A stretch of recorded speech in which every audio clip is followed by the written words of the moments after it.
Okay, then I would say let's start. So thank you all for joining today and welcome to another event of the Crypto and DLT meetup at the University of Bayreuth. My name is Jonas Groß. I'm currently project lead of this regional meetup, and I'm also a PhD candidate and research assistant at the University of Bayreuth, but also at the Frankfurt School and Blockchain Center. And I'm very pleased to host this event today. What we will do today, we will discuss the future of money, basically. So there was a clear trend within the last few years, and this was that ever more initiatives have been launched and implemented, which kind of intend to digitize payments. So with the start of Bitcoin in 2008, more and more crypto assets have basically come to surface, and currently almost 6,000 different crypto assets exists, and all of them, they provide at least potential means of payments for the future. And one very important class and increasing in importance, basically, kind of every month when you look at data, are also stable coins. And stable coins are crypto assets that have some mechanism to stabilize the price or the exchange rate. So with stable coins, you do not have the disadvantage of very high price volatility, which is observable, for example, for Bitcoin, but you have at least a relatively stable price. And one of these innovations of stablecoins is, for example, the Libra project, which has been initiated by Facebook just last year and is at this point, I would say, the most prominent stablecoin. It had also received lots of public attention and also some critique by regulating authorities, central bankers, politicians, and also other stakeholders. Also, as a reaction to this private sector initiatives, more and more central banks also now, so public sector entities, consider to issue their own digital currencies, so-called central bank digital currencies. And according to a study by the Bank for International Settlements, today, almost 80% of worldwide central banks look into this topic. So they analyze if a so-called central bank digital currency will be introduced for the retail user. And what I wanted to stress here is that lots of different initiatives are going on in the payment and also the money sphere. Therefore, I think that's a very, very interesting topic to discuss. And I think this topic will also be very interesting for relevant also for everybody of us, because having a new digital means of payment for the end user would affect actually everybody of us in our daily life. So I'm really delighted to have such great panelists today, and thank you all for joining. I would like to just very quickly introduce all of you. So first, hello to Dr. Danyal Bayaz. He's member of the German Parliament for the Greens, spokesman of the Business Advisory Board, and member of the Finance Committee. Then Professor Dr. Ulrich Bindseil, Director General for Market Infrastructures and Payments at the European Central Bank.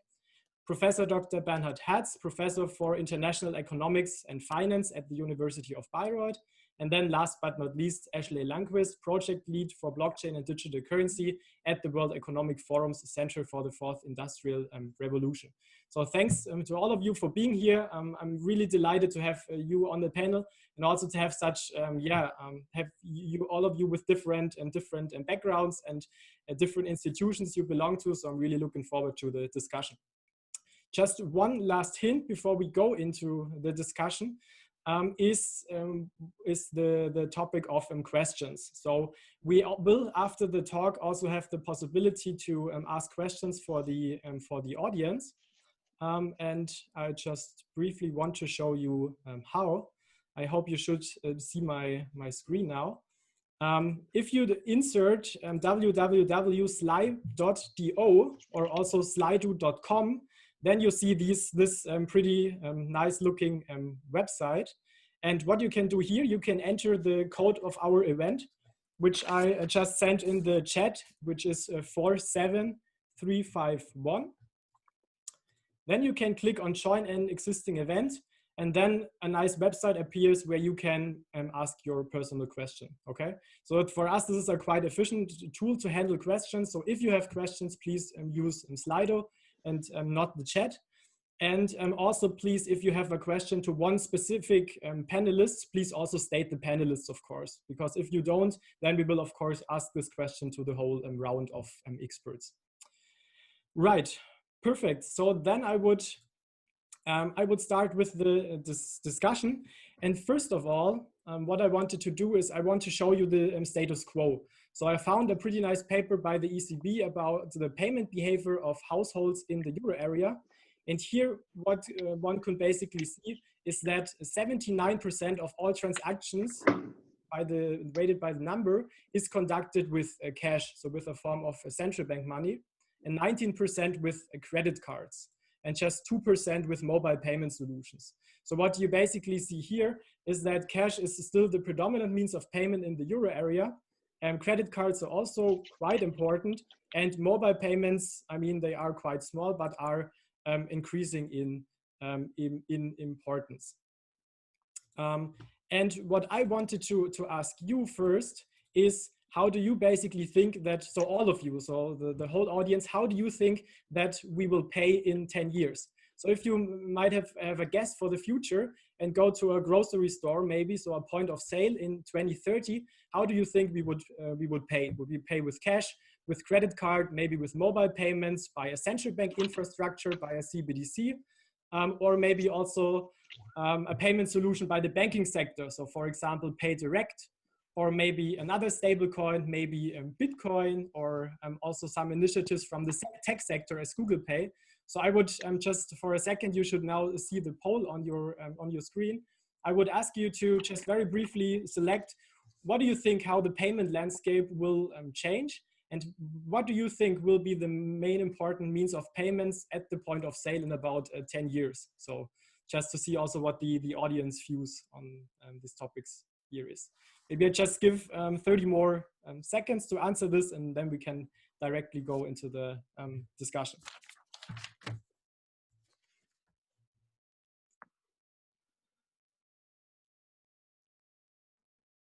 Okay, so more than a half already participated. That's good.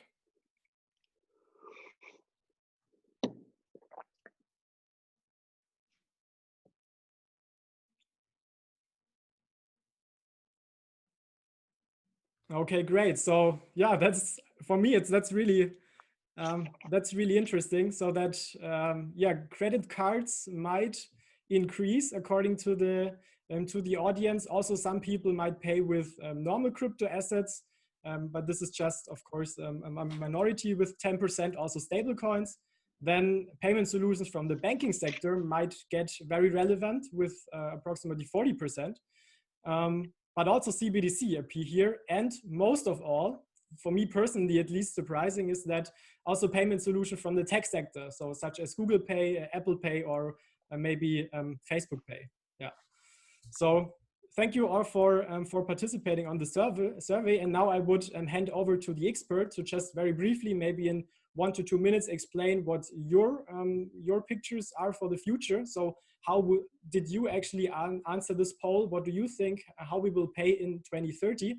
And I would actually start in alphabetical order, so with Mr. Danyal Bayaz. Yeah, first of all, thanks for the invitation and for organizing this, and thanks for having me. I mean, it's an important topic, and when we not talk about Corona, I think it's top of the agenda of central bankers, of experts from the industry, and also more and more politicians.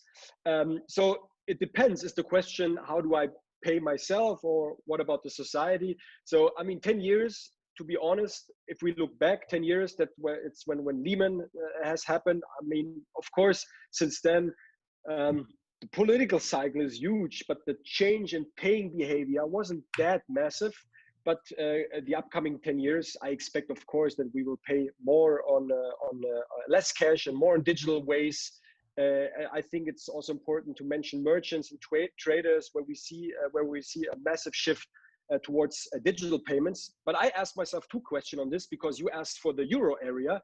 I think we will see some, and we see today, and we will see it in the future, disparities between different countries.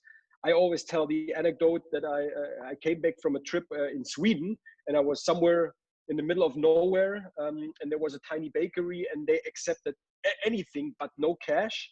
And I came back to Bavaria in this case, and I was in Munich in a Bavaria restaurant, big restaurant, and they said, okay, we accept nothing but cash. Yeah? And so this is the disparities that we see within Europe, not the euro area, because Sweden is not part of the eurozone.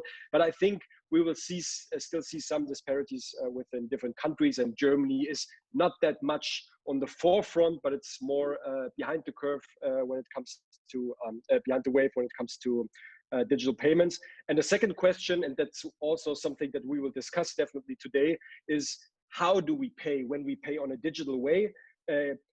What infrastructure is it? Is it a European infrastructure? Is it an American? Is it even maybe a Chinese infrastructure? And what role is the so where is it a public institution or is it a private institution? So these are the questions that I think are open. I cannot answer by today, but we as policymakers and central bankers and in the industry have all the tools and the responsibilities to shape this, to move this into the direct direction when we look forward to 2030. Thank you. Mr. Bindseil, what do you think about this question? Yeah, thank you. And also thank you for inviting me. So it's probably a no-brainer indeed that we will have more electronic payment, that e-commerce will develop further, and also that at the point of sale, electronic payment will further crowd out banknotes over time. And as Daniel has been saying, I mean, some countries are way ahead of others. We are way behind most of other countries, but the trend is there, and it can go very quickly once it really starts, you know, and it can really switch easily to a different equilibrium where everybody wants to pay digitally and the shops no longer want to accept cash. So, I mean, it's very likely that we will have the same trend here.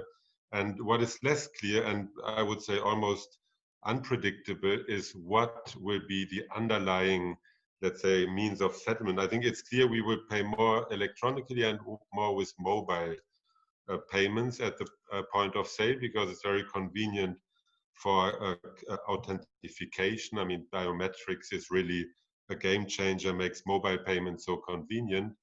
And the only question is, with what will we pay? No.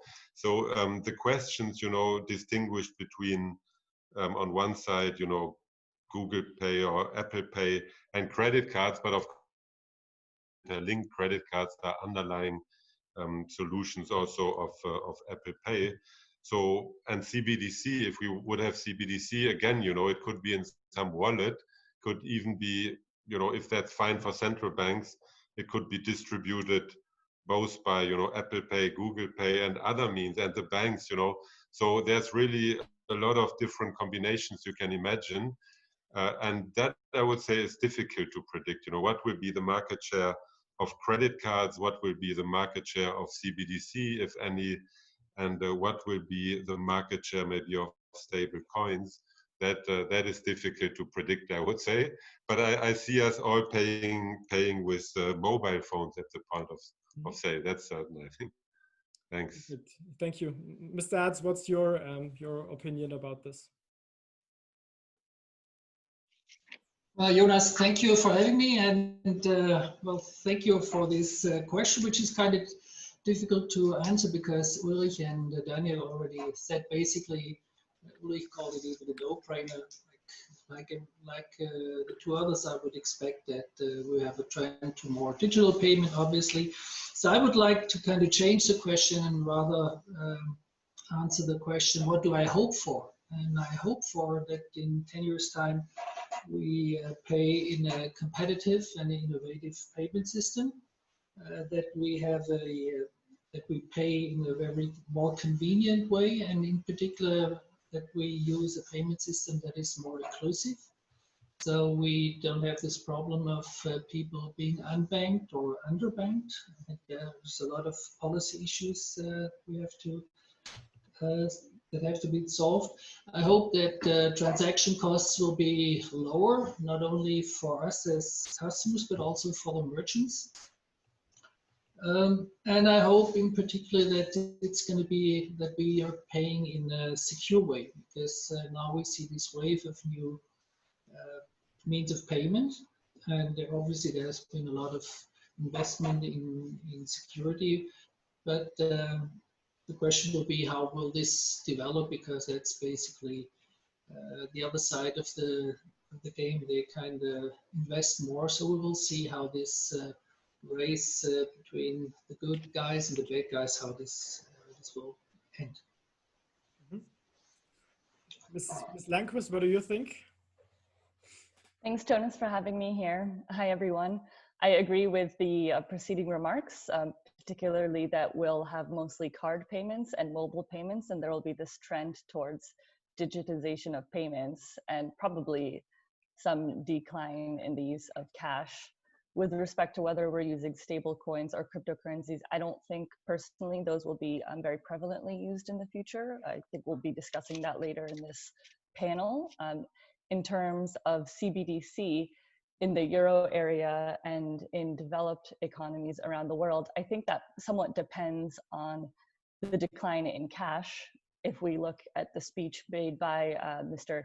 Yves Mersch, a member of the executive board of the ECB in May, he stated, and these remarks are similar to those of Bank of Canada and others as well, that there would be more movement towards CBDC in the region if the use of cash declines substantially, such that a public sector option should be made available as an alternative to only private sector created and managed payment services. Mm-hmm. Perfect. So to summarize, I think all of you do agree that it will kind of be, as you said, a no-brainer, that it will be more and more digital. That it's, however, not yet decided who will basically, own this market, kind of, if it will be a CBDC, or if a CBDC, how will it be distributed via banks, also maybe via tech companies, etc., etc.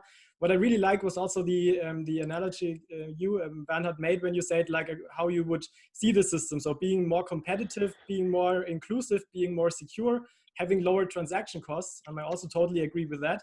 And here I would like to discuss the first topic for today, which is Libra, because what Libra basically does, it really promises all of it, right? So of course, Libra has been initiated last year with just a white paper and is not yet live.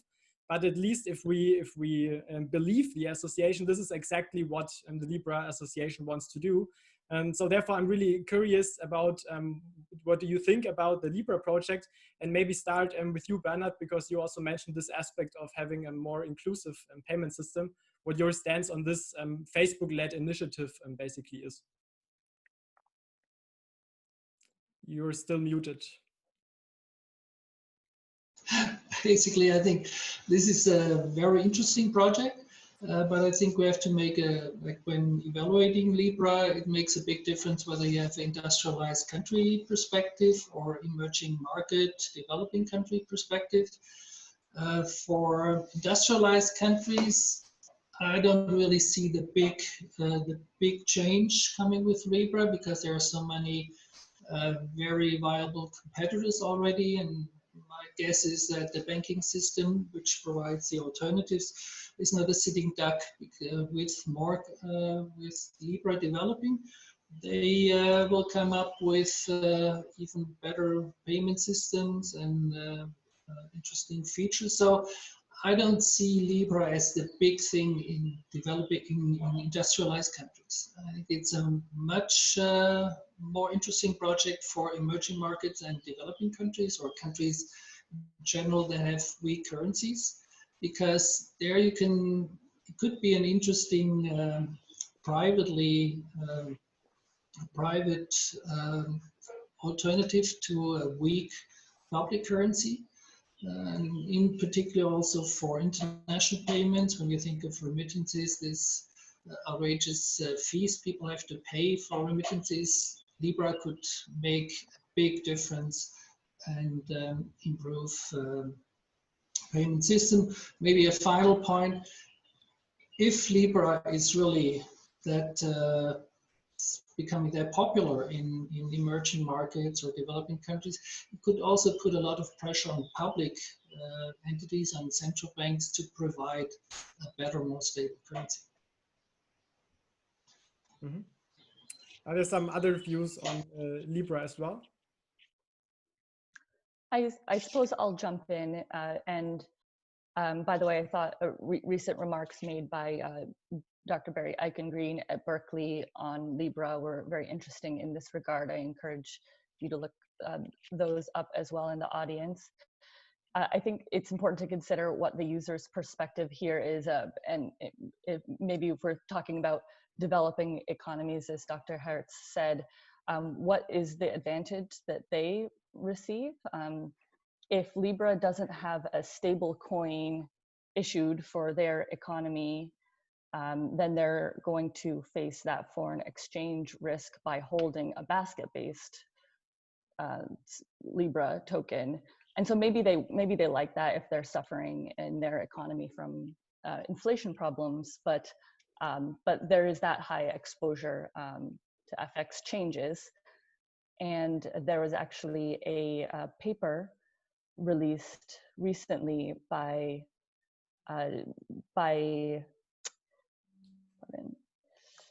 Dr. Garth Bogman and Jean Fleming at the Federal Reserve Board of Governors on global demand for basket-based stablecoins, and they found weak demand because of this risk of the FX exposure on behalf of users, and also questions as to whether the merchants themselves would change to adopting and accepting a global basket stablecoin. Or I think that these are challenges that pertain to any stablecoin in general.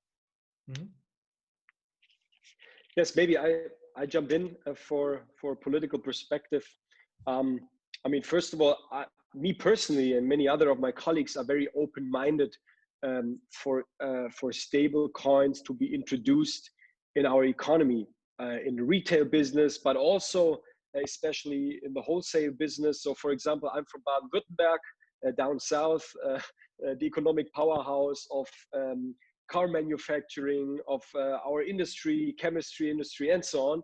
And of course, when we think of the industrial revolution of IoT, where machines communicate with each other, and maybe we will file micro payments between each processes and so on, I think this is a solution that is also interesting from an industrial policy point of view. Now, coming to Libra, which is a specific topic, I mean, we've invited the project lead of Libra to the financial committee of the German Parliament. I've met some of his team and talked in depth about this project. And I mean, what they tell us is, let's bank the unbanked and so on. And it's a nice story. You can tell policymakers and so on. But I'm skeptical if this is their main motivation. I think the main motivation is, and this is something that policymakers and central bankers have to be very cautious about. If 2 billion users by tomorrow, let's say, agree that a Libra coin is worth €1 or $1 or whatsoever, I mean, this becomes a very powerful and a very complex institution. And we have questions about financial stability. We have questions that Ashley just mentioned about how to regulate the underlying baskets. Is there some sort of money creation and even credit creation, which then, of course, causes a lot of headache for policymakers and regulatory bodies. And of course, they will have to meet the standards such as anti-money laundering and other things. And when we look at the history, or specifically of Facebook, when it comes to the data protection, I mean, there are some cases running from the European Commission, yeah. So all this together makes me very skeptical. If this is something that where especially European politicians should push forward this topic. But even if I talk to congressmen, women from the United States, where Libra basically is located, because Facebook is the holding company, they are also very skeptical about it. But let's not stop. And I think this is the interesting question. Let's not stop at the point where we say what we do not want. Yeah. And when we the finance committee, we've been to China last year. We visited Alipay, and they showed us how innovative they are. But of course, with a very different framework on ethical issues and data protection issues when we look from a European perspective on this project. But what I'm saying is, let's not stop saying what we do not want, but let's define what do we want as Europeans, for example. And I think this is our chance from an industrial policy point of view, yeah, when we talk about technological sovereignty. And on the other hand, also from a central banker and policy perspective, because I believe that anything that deals with creating money should be, first of all, highly regulated, and of course, public institutions like central banks play a major role in this process. So this is something where I expect that policymakers should focus on. And I'm very skeptical if Libra is the right answer, because we will give a private company where we made in the past some not so good experience, let me put it in a very diplomatic way, to open now the gate and say, okay, let's roll out your technology to a new field, which we won't be able to control because it's a very complex, technological driven topic. So that's my point of view to the Libra discussion, but the discussion is ongoing. So let's see, because they have downsized the project. Yeah, it was launched, I think, last year with some big words, and now they've downsized this project also because they've experienced a lot of pushback from policymakers, and now we have to be cautious how is this project further discussed. Yeah. If I can briefly, I totally agree with everything that has been said. Maybe just to add, I mean, Libra exactly has downscaled or has become more conventional. No, at the beginning, you think, stable coins is like a cryptocurrency, but tries to be more stable. I mean, then there was in the white paper #1, there was this idea of currency basket, Libra. In the white paper #2, I think the single currency Libras have then, taken more prominence, and indeed, I think they're more credible to be somewhat successful. I mean, at the end, I think the Euro Libra is also at the moment, a bit challenging for Libra because of the negative interest rates. No, so if you don't want to subsidize this thing, and Libra has announced wants to hold the reserve in the form of top-rated government bonds and a bit of deposits with top-rated banks, but the interest rate that you can earn then on the asset side, is, what is it, minus 70 basis points. So, you have to pass that on somewhat to your liability side. Doesn't make the business case so easy. I fully agree with Bernhard that it's a big difference for emerging countries and developed countries. So, of course, also emerging countries, have capital controls, or, it's not so easy, and they will also regulate this because they have an interest, of course, not to be dollarized or whatever it will be. So I think it will not be so easy for Facebook at the end. Also, the idea to have a more efficient cross-border payments remittances to bring down the horrendous cost. I think there on one side, the official sector wants those costs to go down.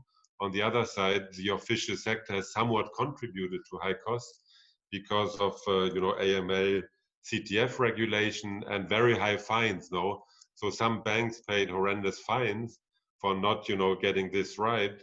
And therefore, banks have withdrawn from this. So there's less competition in this field than there was 10 years ago.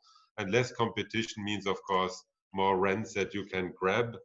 So, of course, another competitor like Facebook with scale and so on can maybe, inject some competition, which could at the end be positive. But of course, at the end, this is also a company with potential for, at the end, monopoly power.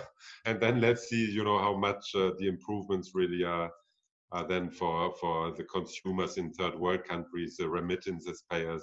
So it all has to be seen. I'm also skeptical overall on the project. Mm-hmm.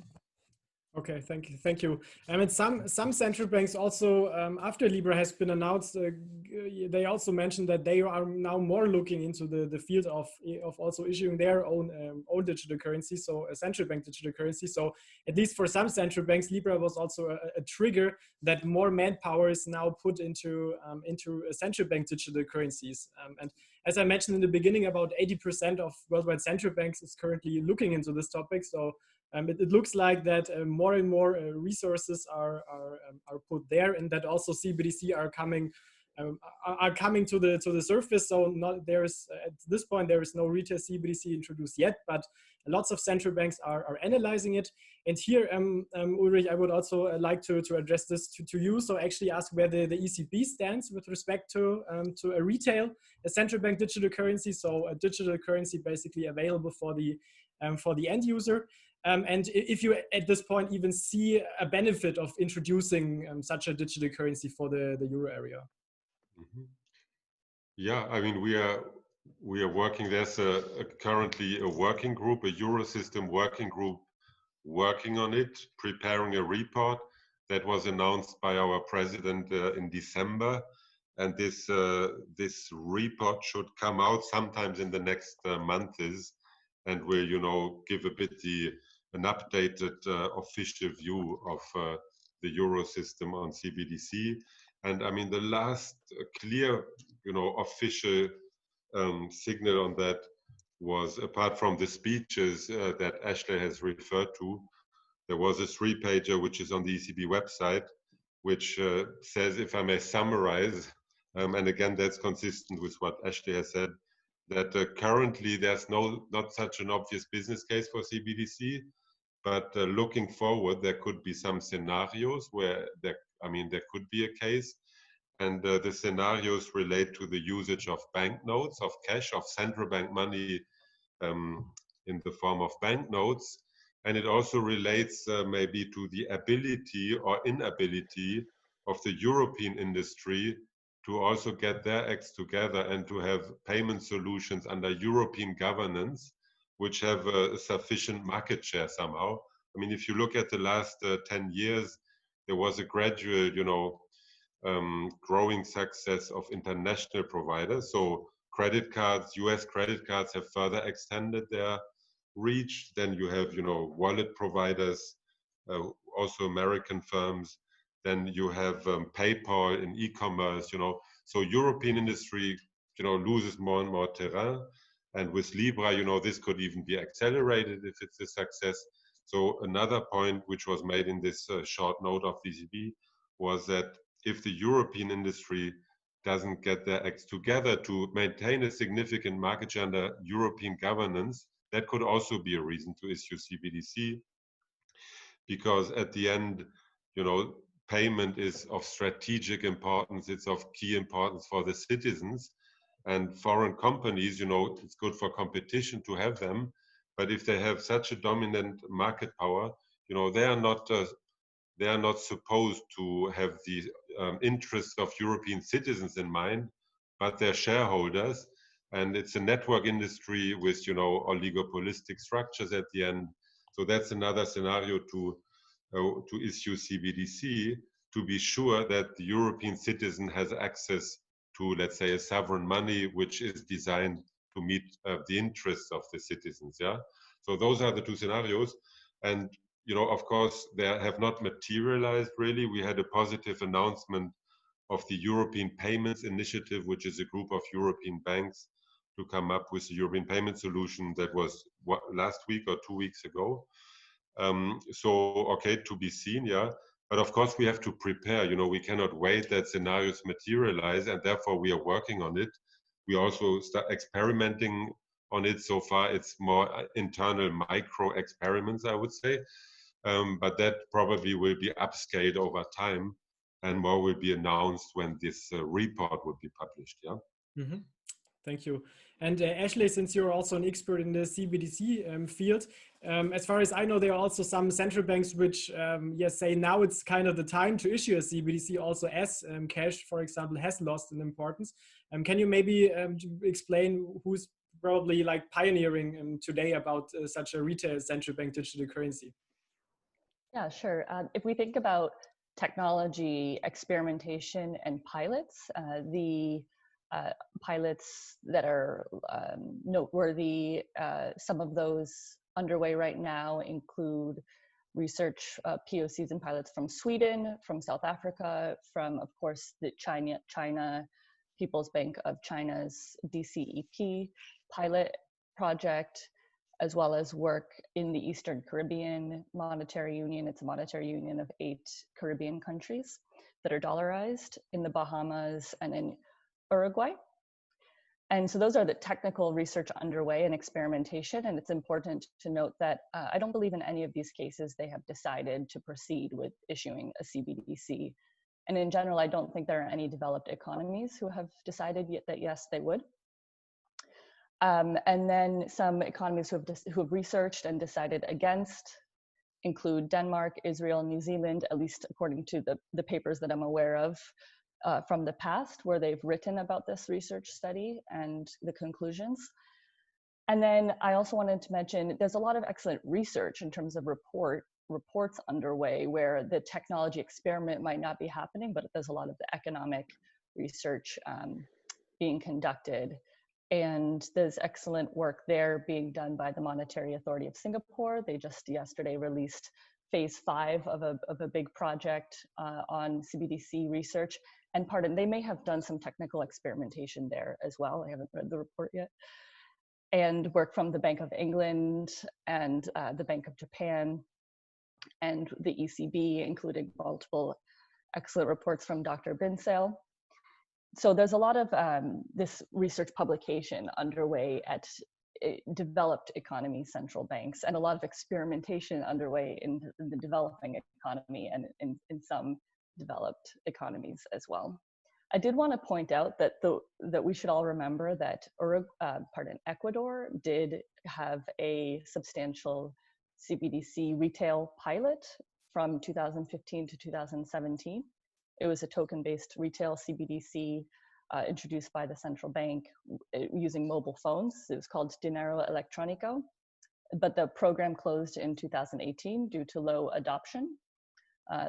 Than what was the target goal, and some reasons for this, and reasons that I think many central banks around the world are studying to learn from this, perhaps we could call it failure of this retail CBDC pilot, included resistance from the banking sector against the introduction of a retail CBDC, insufficient user outreach and education perhaps, maybe low interoperability with existing electronic payment networks.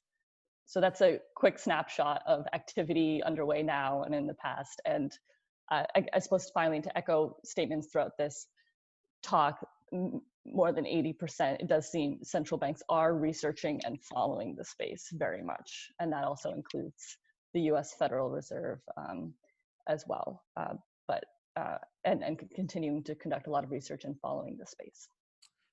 Thank you, Ashley. And also, as far as I understood the papers correctly, the countries in industrialized countries do also, as Ulrich said, do not really see the current urgency to introduce a CBDC yet, because of course also CBDC impose risks, of course, for the central banks and also for other participants. And here maybe, Bernhard, what are for you the main risks which could utilize from such a central bank digital currency? Or maybe you also don't see a significant risks, but I would love to get your stance on this. Well, basically, obviously, when you switch to a new form of in the payment system, there are typically a lot of risk involved. But again, like in the Libra project, it depends on what, like we talked about, Libra 1.0, 2.0. So with the CBDCs, you have a whole variety of different projects. I think the most, the one with the lowest risk is probably if you go for a synthetic CBDC, like the IMF has proposed, where you basically have the central bank providing the central bank reserves, some private company issues some stable coin based on the central bank reserves. Central bank could also provide the settlement mechanism. So you have an infrastructure that's already running and provided by the central bank. They have a comparative advantage in regulation supervision.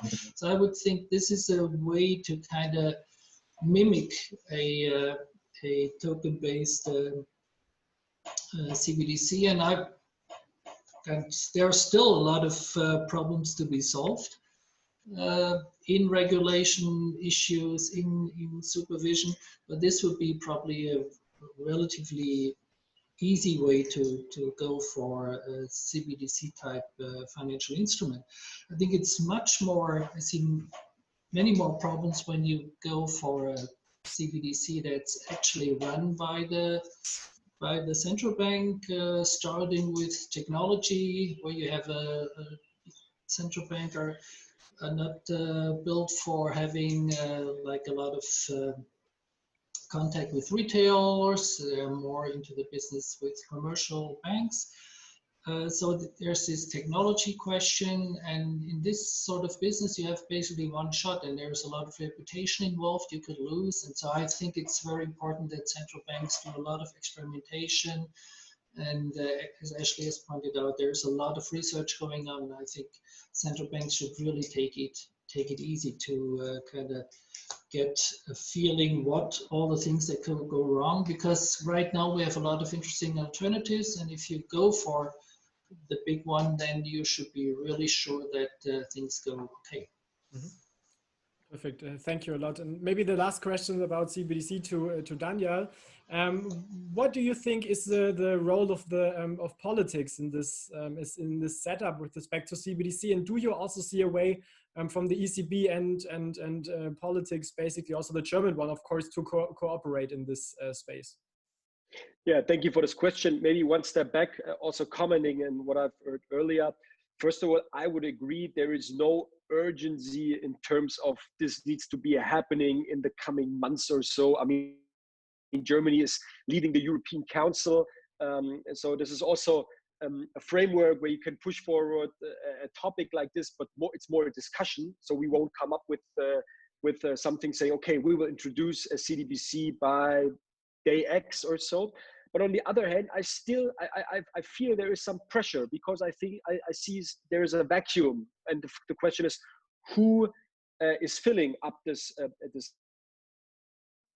vacuum? And comparing to other topics in the past, let's take the GDPR, which caused a lot of headache to all kinds of companies. And for example, my party, I got from many Kreisverbände emails saying this caused a lot of headache to us. But at the end of the day, Europe, when it acts combined, was able to set a global standard for technological standards. So I think that's a positive message. And when we look at centers as CBDCs and potential protocols behind this currency, this is also a chance for leading in setting standards and protocols for a digital for a central bank based digital currency. When we get a protocol and a currency up and running, and we can set some standards on interoperability, on transferability, and so on. And of course, I mean, there are many open questions. What is the role of the central bank? Do we need a consortium of private banks for building up an infrastructure, and so on? But once again, and as Ulrich Bindseil has pointed out, this is also a question of, do we let other, usually monopolies, fill up this vacuum? Or do we also, that's something I mentioned earlier, do we stick to keeping our own technological sovereignty? And this is where we need a dialogue of private institutions and public institutions like a central bank. So I'm eager of pushing forward this topic also in the field of politics and policymakers. And now coming to your question, I mean, what can we do? First of all, it's great to hear that Ulrich Bindseil and his colleagues are working on a project like this, because this is the important guys who do the intellectual work, and we need to do much more of this intellectual work to better define the scope and answer some of the questions that are unanswered by now. But there's also the political dimension, and I think at the end of the day, it will be policymakers, especially in larger countries like France, like in Germany, who push forward a discussion like this. And I'm very thankful that the new president of the European Central Bank, Christine Lagarde, has put also this forward topic in one of her early speeches when she was new in office. For example, I'm also a member of the German Franco Parliament, so policymakers from France and from Germany meet like every 6 months to discuss common topics, especially also in the field of financial integration, but also on technological innovation. I think we will have the next meeting in Frankfurt, actually, and Ms. Lagarde will be guest, I think, in September, October.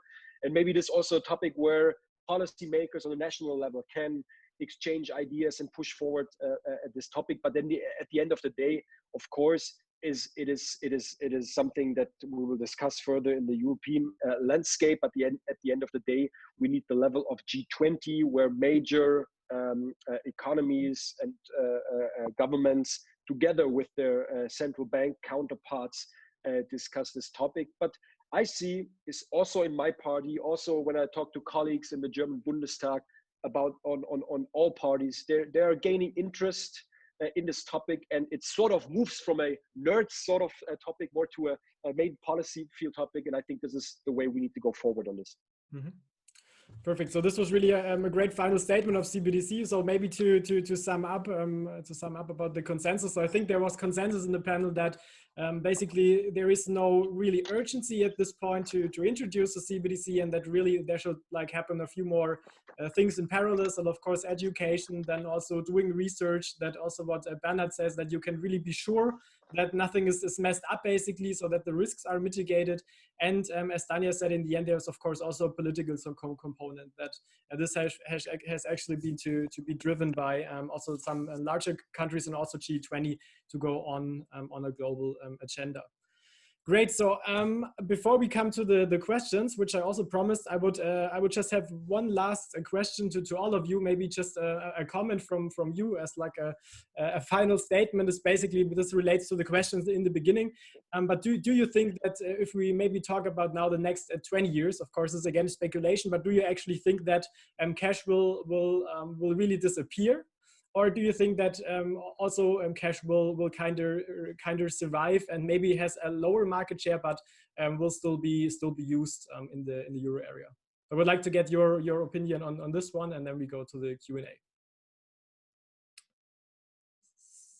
Do you want to start, Jonas? Yeah, you can start, of course. Okay. I imagine the use of cash will probably decline somewhat. I hope it doesn't disappear completely. I think it's important that it does not disappear. This is for a few reasons. Cash, for many people, is their only means of inclusion in the financial system right now for more than 1 billion people. And of course, maybe we can improve financial inclusion rates in the future globally, but we can never really capture, perhaps not ever really capture all of the population. So it's important to continue to have cash for the financially excluded, in addition to goals to try to include them more. It's also a safety measure and the best backup system that we have if there's failures in connectivity and in electricity, or if there are cyber attacks. This is actually a point related to CBDC that's quite interesting. If we have CBDC that's very popular, we would have this concentration in retail payments from the provider of the central bank. And I think that increases risk to cyber attacks because there's a lot of money and data being held in these retail CBDC systems that would be held. Whereas today we have a fairly decentralized payment system in terms of multiple providers using multiple mechanisms to perform retail payments. Anyways, so it's good to have multiple providers, but it's also good to have cash as a backup. And cash, of course, is probably the best means of private payments, and it's valuable to have that privacy in payments. Thank you. Ulrich, what do you think about the role of cash? Yeah, central banks, I think, are committed to continue providing cash. At the end, you can see Sweden is the best example that the usage of cash can be really, difficult at some stage when shops no longer want to accept it because there are not so many people who want to pay with it. So at the end, you can end in the no cash usage equilibrium, even if the central bank, didn't do anything against cash. And then the question is what the legislator wants to do. If the legislator wants to maintain cash, it has then to oblige different parties in the system to continue distributing cash, to continue accepting cash, and so on. So that's a matter for the legislator, and I think that's what happened in Sweden. So from the central bank side, we'll continue to provide cash. I think there's a clear commitment, but it will be up to the policymaker, the legislator, to decide on whether the relatively high costs probably to maintain a full usability of cash by imposing it, that whether this is worth the cost for society or not, but it's not up to central banks. Mm-hmm. Thank you. Bernhard, what do you think? Well, I think I couldn't agree more with Ashley that cash is a product that has a lot of advantages. Like it's inclusive, as she said. It's very resilient. It has proven to be resilient in times of crisis. It's user independent of the issuer. It's anonymous. So I think there are a lot of advantages. But at the same time, we see obviously these clear trends that it's used less and less as a means of payment.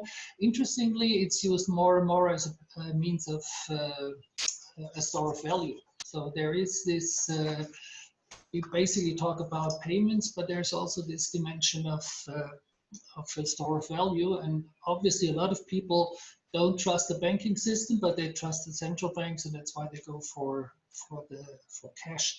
So at the end, basically, we could go for the well-known quote by Mark Twain that the reports of he said when his obituary has been mistakenly published, that the reports of my death are greatly exaggerated. So I have the impression there is a lot of talk that cash is going to disappear, but because of these many advantages it has, we will see cash still being around, possibly more for these store of value dimension.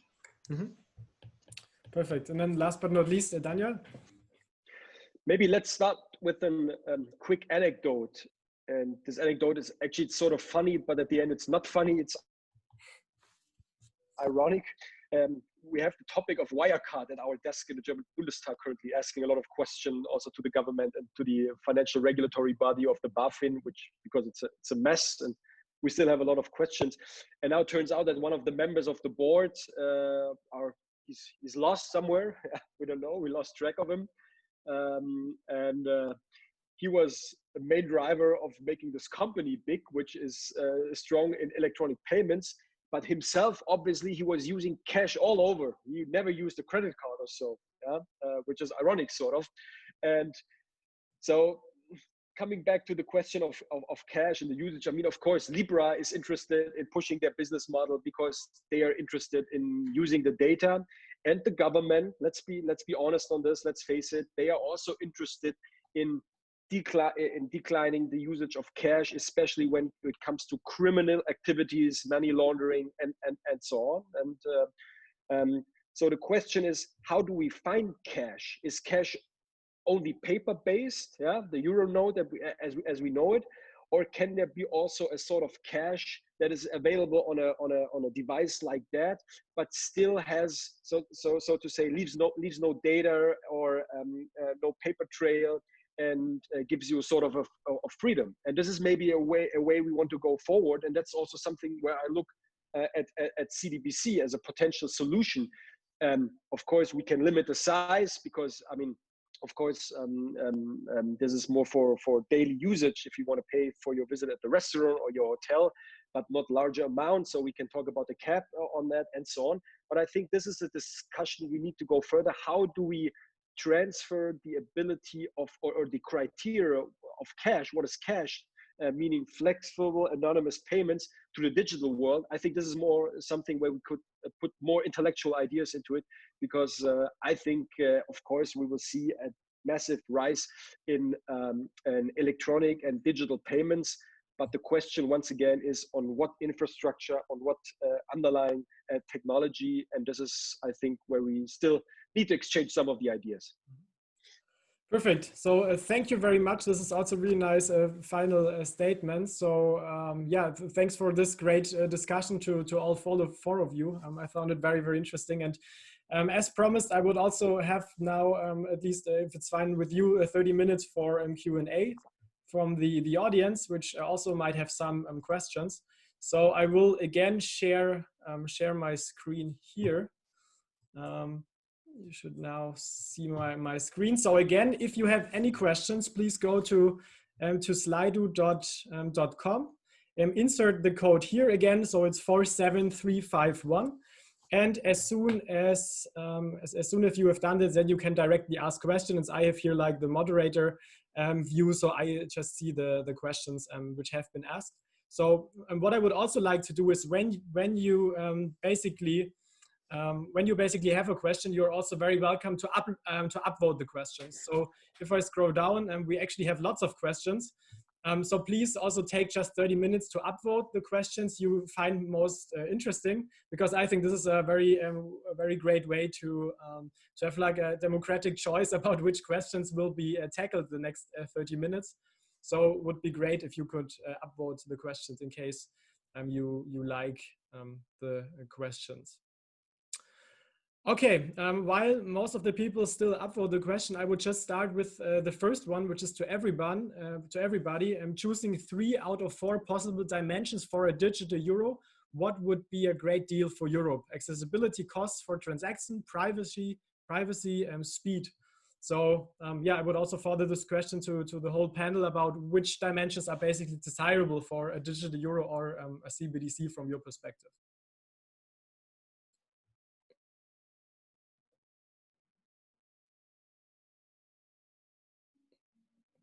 So maybe we start again if Ulrich has some comments on this, or Bernhard's unmuted himself.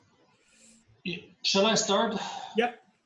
Well, we already had this this dimension. Daniel in particular pushed about the European aspect of the payment system, and I think that's a very important one. So accessibility, privacy in particular, with the Libra as an important alternative, and all the problems Facebook had with privacy issues. So accessibility, privacy, cost of transaction, which kind of relates to this important question Ashley already addressed of how are we able to organize competition in a market that's for products that are driven by network effect, where we have typically tendency towards oligopolistic competition, or where the big cats, so to say, have major advantages.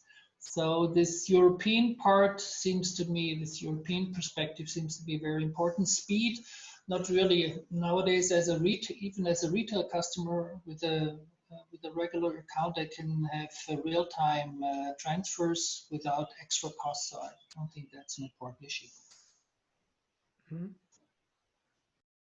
Yeah, if I can quickly, I mean, on instant payments, it's good that this is being raised, yeah, because instant payment is a great innovation. So I think we have currently, according to the statistics I saw, 5% of credit transfers between bank accounts is now done in instant payments. But there are a number of issues that have to be addressed.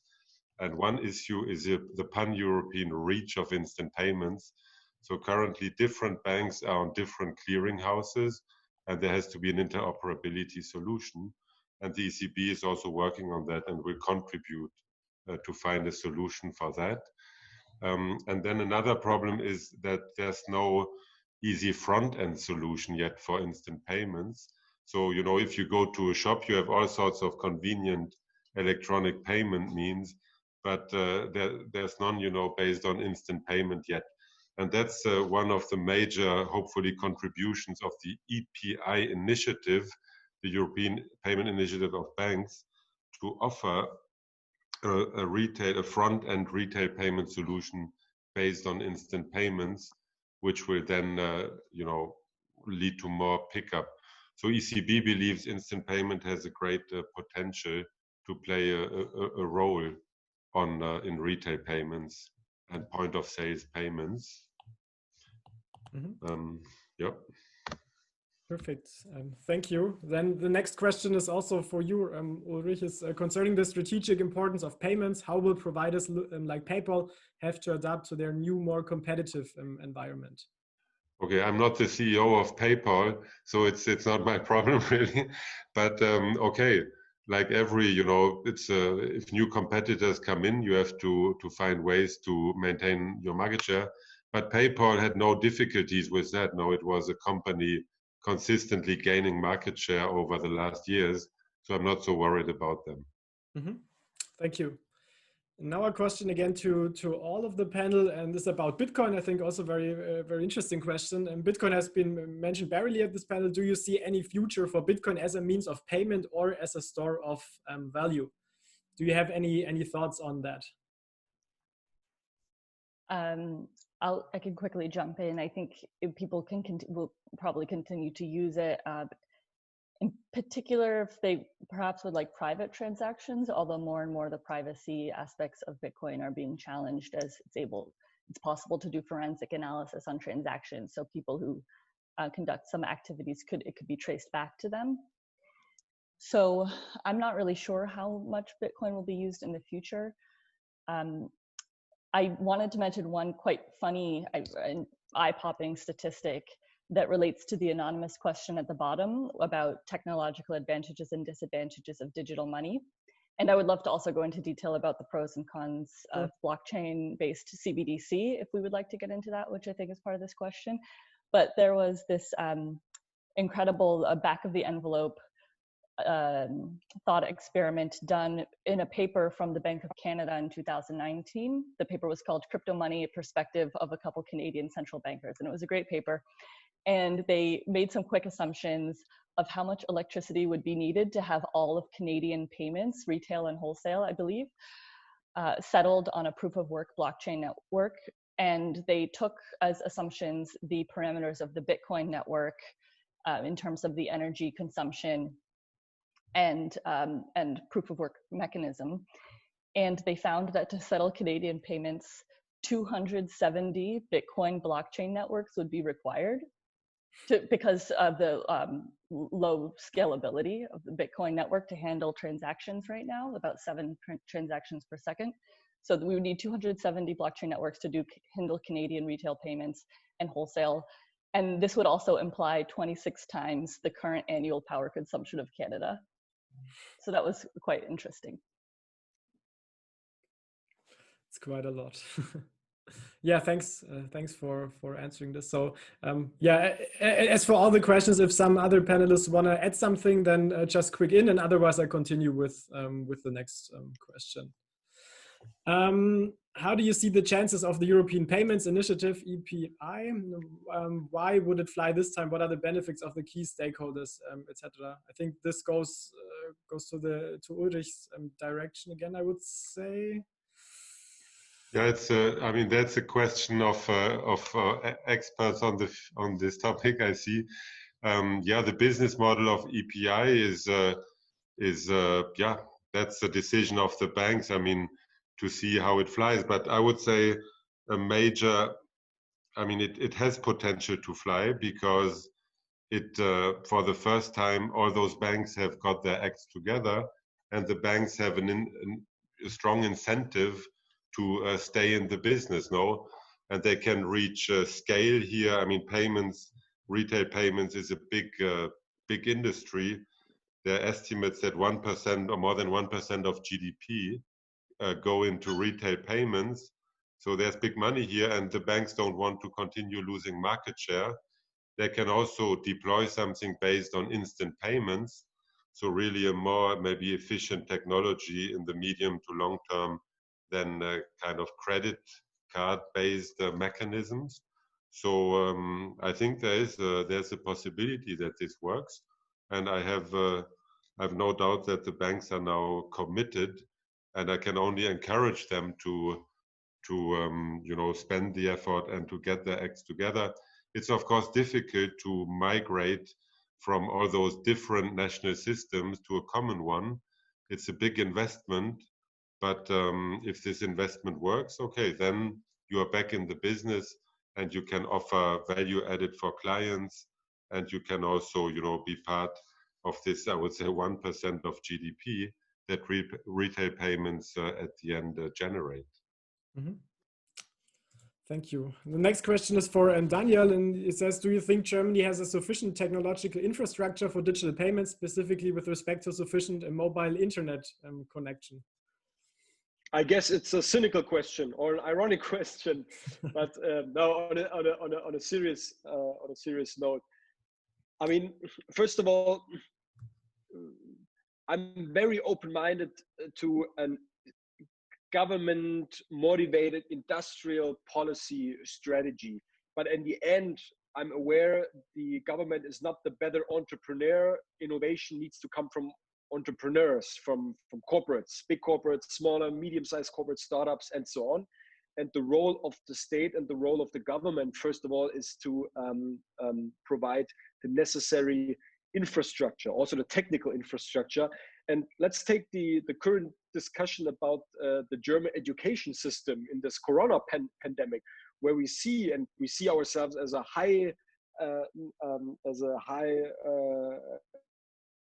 tech economy and a high-tech society, that we have deficits, a lot of deficits. It is an infrastructure topic, and the same is about when it comes to broadband. And I'm sort of getting tired of the discussion talking about AI, talking about big data, talking about IoT or blockchain, when we do not have the necessary infrastructure, because of course, this only makes sense when we have hopefully 5G in the near future and when we have a fast internet connection, because this is the technical prerequisite to make everything else happen. So yes, I agree.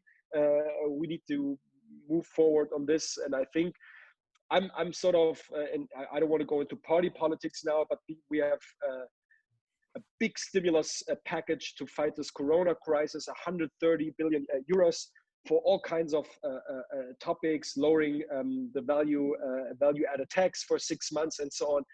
I would have been more happy if we would take at least 10 or 20 billions out of the stimulus package to say, okay, let's bring broadband, let's bring fast internet to all of the homes in the urban and also in the rural areas, especially there where we still have white spots, to create the infrastructure to make topics like digital payments, but also everything else like education, home office, and so on, more feasible. And I know there's a lot to do for the German government in this case. Mm-hmm. Thank you.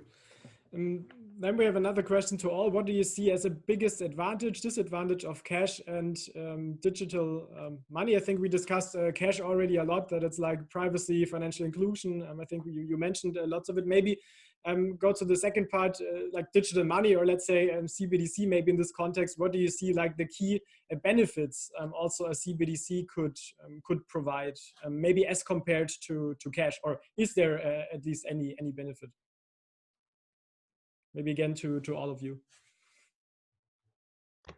If I can, I mean, very briefly, if people want to pay digitally because it's more convenient, if they regard, banknotes as a technology from the 19th century, and maybe they have a point, it's the user can determine how to pay, then CBDC is a way to maintain, if you want, central bank money in the business.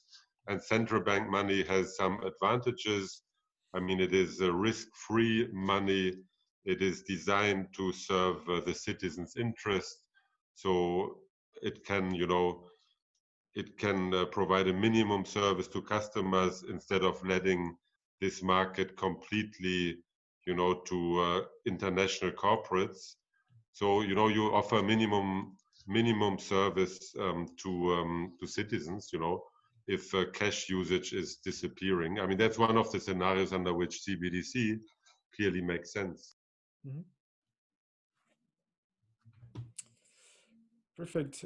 Thank you. Then the next one would be, what is the role of startups in the scenario of a digital euro, like, for example, cash on ledger, also compared to central banks?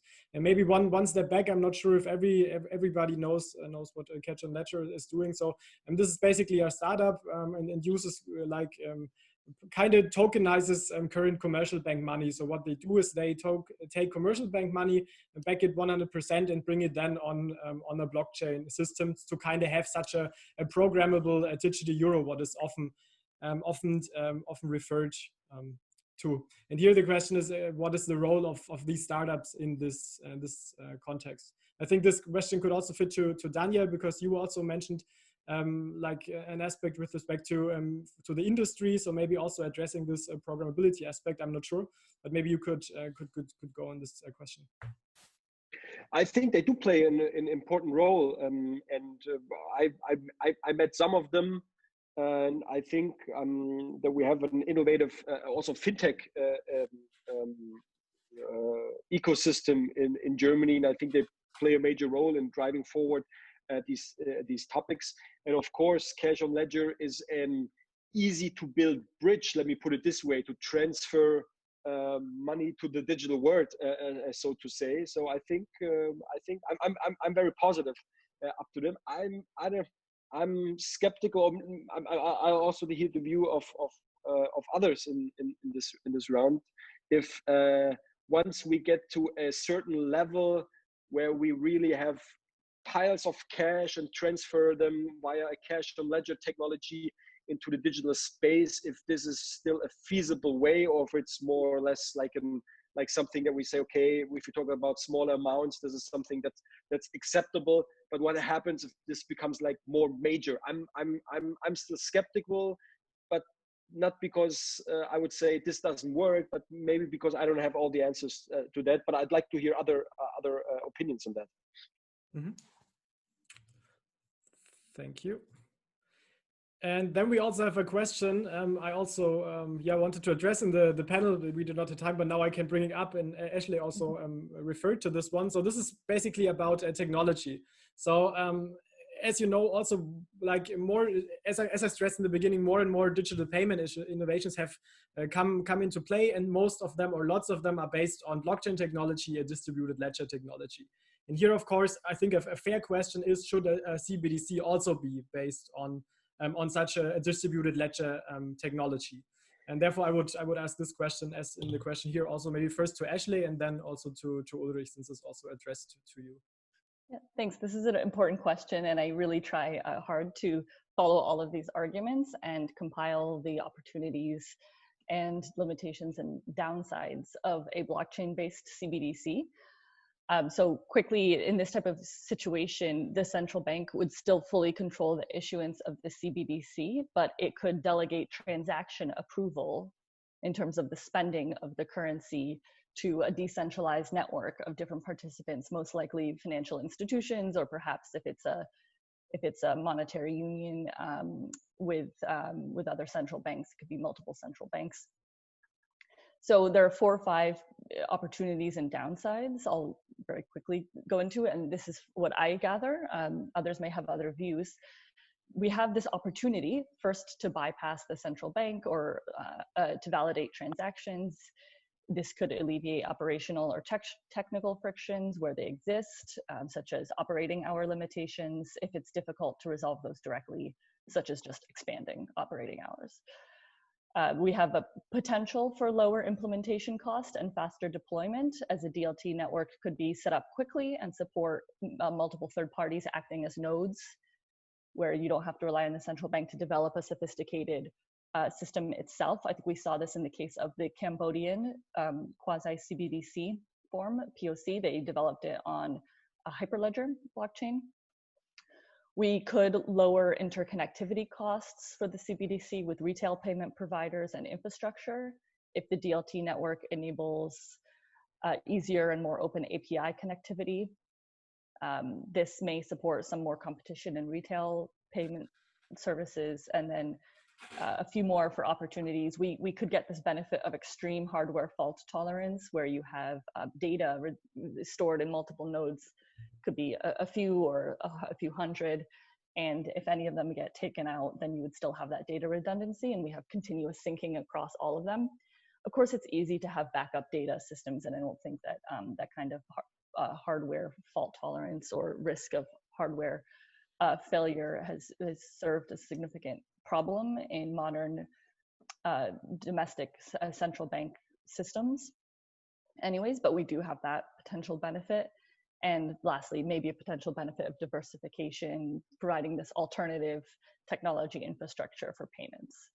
However, I think it's important to note significant downsides. Personally, I don't think that the benefits outweigh the downsides, but we'll have to see as research further develops.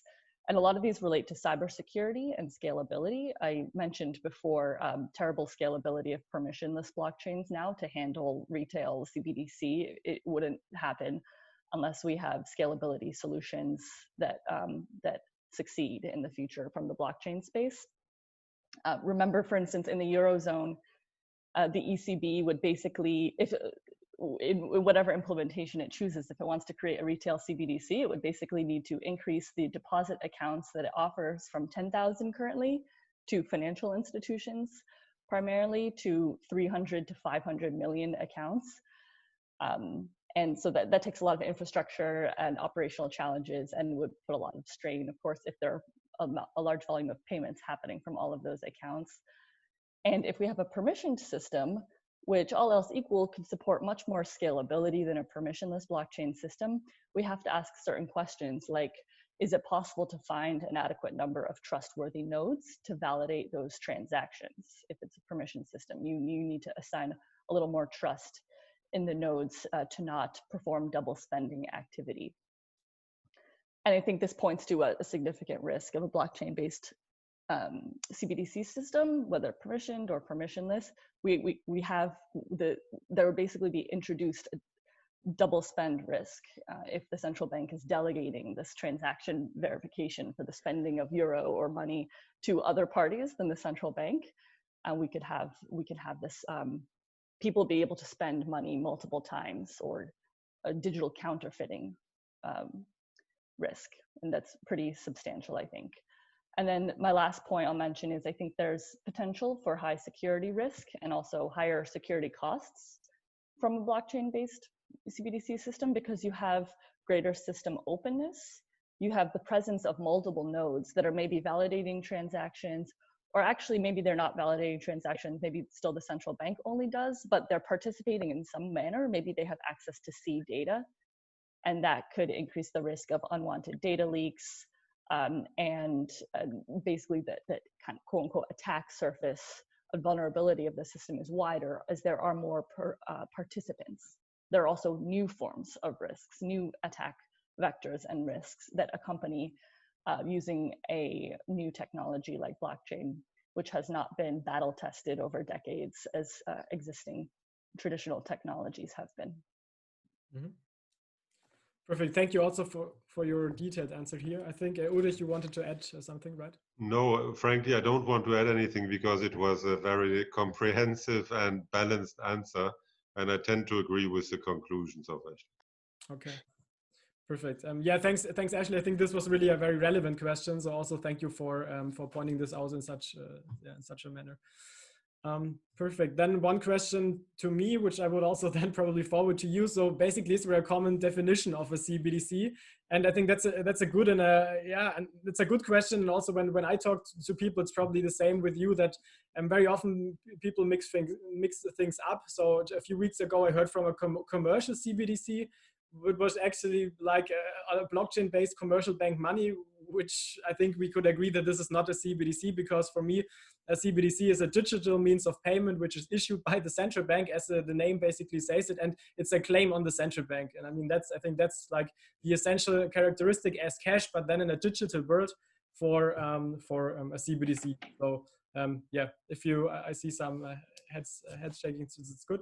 If you have some other aspects, then of course I'm also very happy, since yeah, it's just my personal opinion here. Okay, great. Then I would say let's do like 2 more questions, since also the next one just had 1 upvote. Yeah, let's maybe do like the next 2. So the first one is again for Ulrich, and here it's about terminology, I guess. When you or the ECB talks about card payments, do you mean card rails, inclusive card-based mobile and online payments? I guess it's context dependent always. One can use it in a narrow sense or in a broader sense. And I guess I used it more today in the broader sense, but it's context dependent. Okay. And the next one is, would a global digital currency emerge with the bonds bubble breaking up soon and a global bank crash? Would Ethereum 2.0 have a special role there? Do you have a position on this one?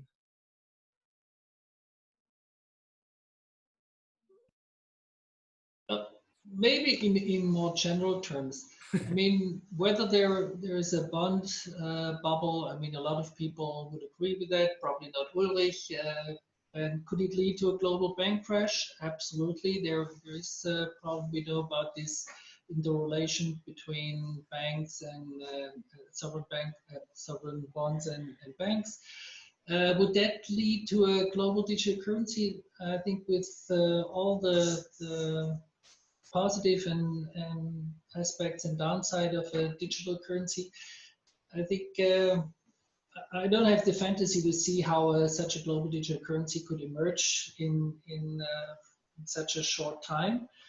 And basically what we see whenever there is some sort of a financial crisis, currency or debt, whatever, people return to the most trusted means of payment. That's basically they go to the safe haven currencies, US dollar, nowadays to the euro, and within the US dollar typically they go to central bank money. So they go for cash or they go for bank deposits that are insured. So people go for safety whenever there is a crisis, and safety meaning very conventional battle-tested assets. So aside from all the technological problems to when you want to establish such a global digital currency, I don't see an economic or from a historic perspective a drive towards such a global digital currency, not even a global standard currency. Mm-hmm. Thank you. Then I would say let's do one last one with 2 upvotes here. It's again to all of you. How would, or yeah, maybe it probably refers to Ulrich because it's about the ECB, but also to Danyal because it's about politics. How would the ECB or politics react to the introduction of a wholesale digital token, maybe based on smart contracts that connects different currencies? So I think this is like about a global wholesale CBDC. I would interpret this at least like that. Yeah, there's something called finality, which maybe goes in this direction, and which may also then, you know, offer PVP payments. So FX settlement, payment versus payment, maybe a bit like CLS does it. So how would we react? I think, in principle, you know, agnostic. If someone comes up with a solution to offer PVP payment, settlement of payments in a convincing manner, okay, that's fine. We wouldn't have anything against, you know, why should we? Mm-hmm. Okay. Yeah, Daniel, do you also want to add something, or are you fine? Okay, you're fine. I'm fine, Ulrich. Okay, perfect. Good. So then we are actually done with the Q&A part, as I promised, 7:30, and we are done. So just as a last point, I would just very briefly, just start another poll, which is just for us for marketing. So just about you actually heard about this event, and how you basically did find out about it, such that we know how to promote marketing. And yeah, with that basically said, thanks again, Ulrich, Ashley, Bernhard, also Daniel, for all of you for joining. I really enjoyed the panel, so it was really a pleasure for having all of you, and really thanks that all of you basically were here today and joined my invitation. So it was really a pleasure for me, and also for the audience. Lots of people here today, besides the great weather here in Germany. So I really appreciate that. And you're, of course, also very welcome to follow us of this meetup. So next semester, again, we will also host various events. Most of them are more DLT blockchain based as today, but some of them will, again, go into the direction of digital money or CBDC as well. So you can just, of course, follow me. I post a lot, or also follow us on Eventbrite, on YouTube, on Facebook. So you can actually find us kind of everywhere. Yeah, so that was basically it. So thanks again for all of you for being here today. It was really a pleasure for me. I hope you enjoyed it as well. And yeah, wish you a great evening, and thanks again.